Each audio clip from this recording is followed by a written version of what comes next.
guys, what's going on, and welcome back to another video on Conqueror's Blade.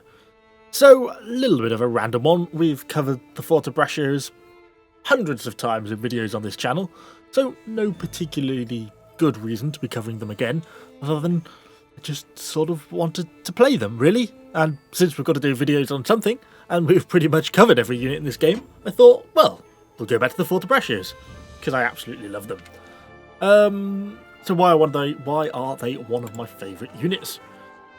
Mostly because of the brace and the bracing stun now that you get with the epic doctrines that were introduced, 4 or 5 months ago, however long ago it was. Means that when they hit an enemy in brace mode, it basically causes them stun. This means that they can do a lot of damage very quickly, and they can sort of keep enemies at bay a little bit more now. It makes them just a super effective unit. The damage is really nice. They have an exceedingly tight little sort of block unit formation, and they can also form kind of a nice line, so it means that you can apply the damage very effectively, and obviously they've got very long pikes, so you can bury them nicely in a unit of shields, and they can still function really well. Of course, they get no shield of their own, and they don't have that many hit points and not particularly great defensive stats, so they do die quickly, and yeah, if they start getting shot at by archers or something like that, then they're going to be dead in pretty record time. But we're not going to do a whole sort of veterancy and doctrine run through and everything. There's got plenty of videos on that. I don't want to cover that again. Just thought we'd have a little quick intro, and now let's go and just hop straight into some battles. Right then, here we go onto the first clip.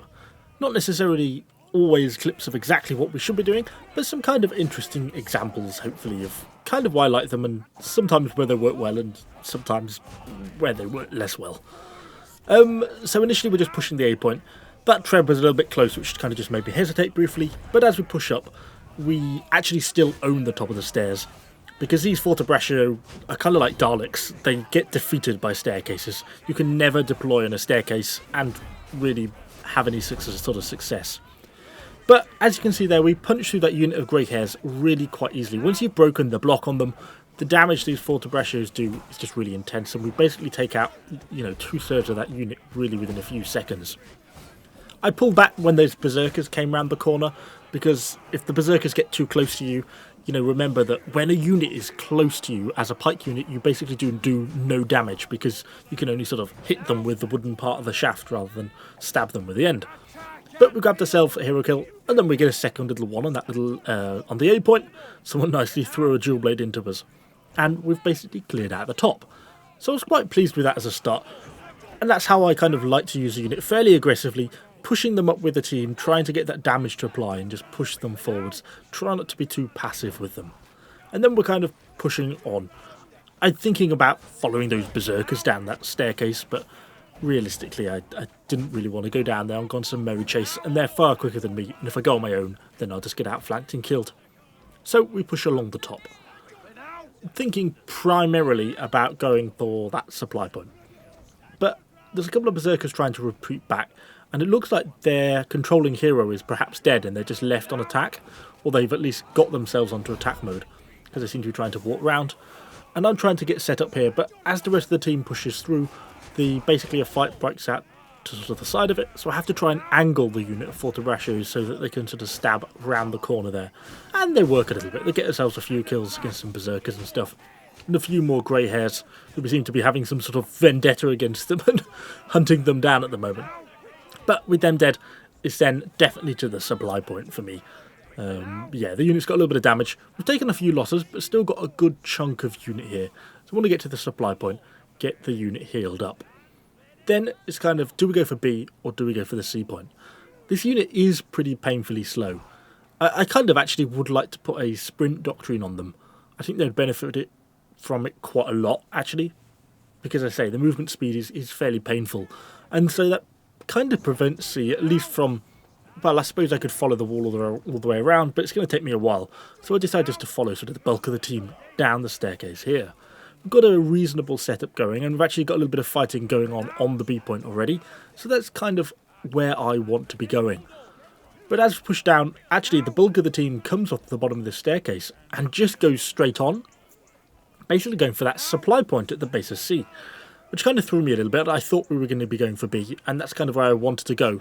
But if the bulk of the team was going this way, then I'm certainly going to follow suit. I kind of thought we might end up getting outflanked, which is kind of why I'm looking back. And since someone's going to bring it up, yes, I'm always going to be using my Fortebraccios with X, because look how tight the formation stays, and it means that when I want to set up, I can basically instantly form them into line.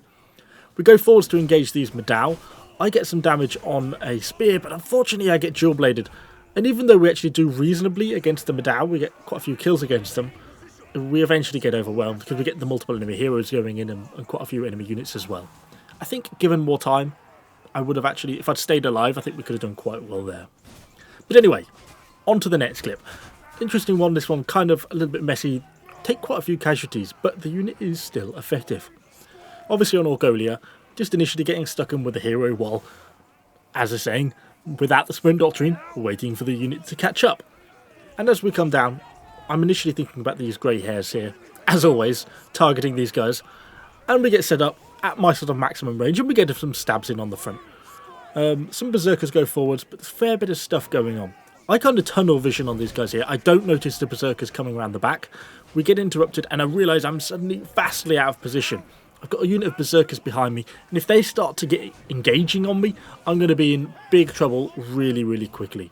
So I pull back, form a new line, and actually we get away with that quite nicely. I'm pretty low on health myself, but the unit well survived.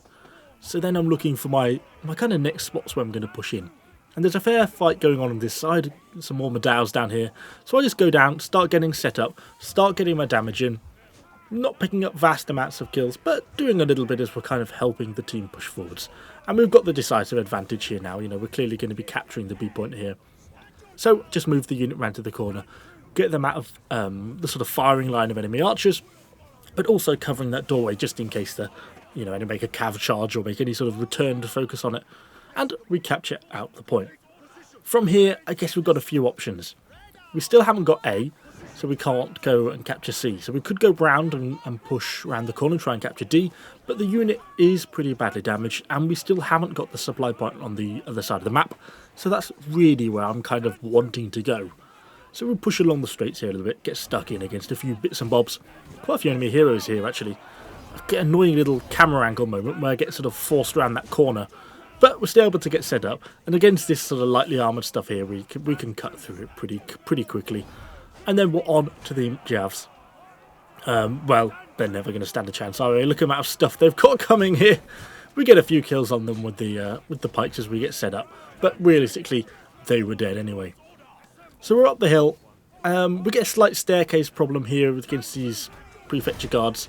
Not exactly the ideal location, but as before with those imps, there's so much stuff here, friendly, that realistically is not much of a problem.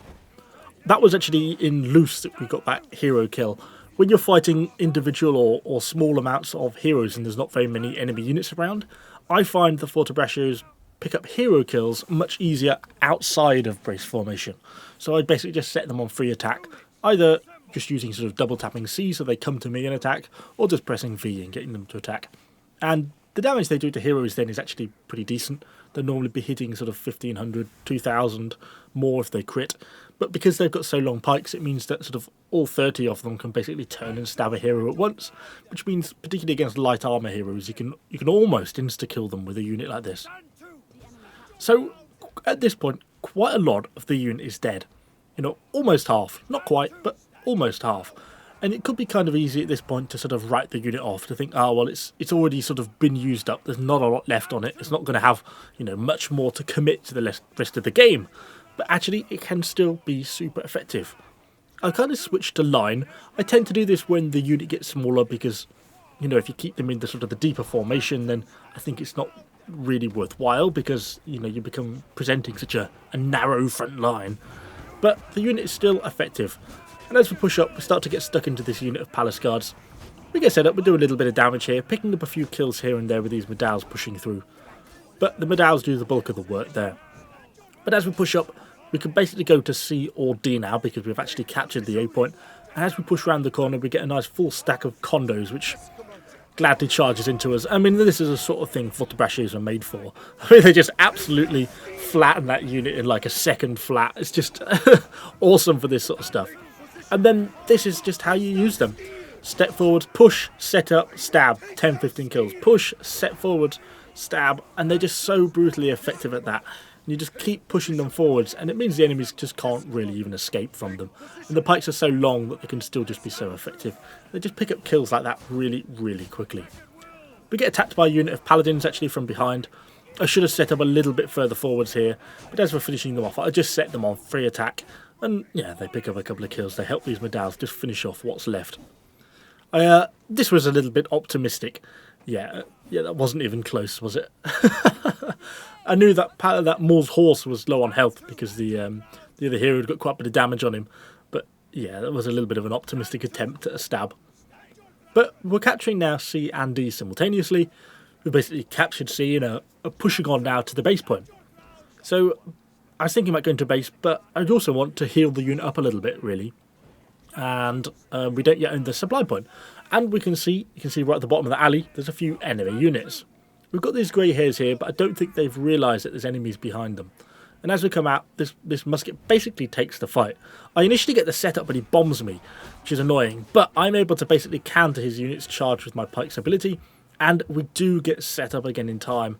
And then we can kind of just go on to a free attack. And we can defeat these pikes fairly convincingly then, once we're out of this formation.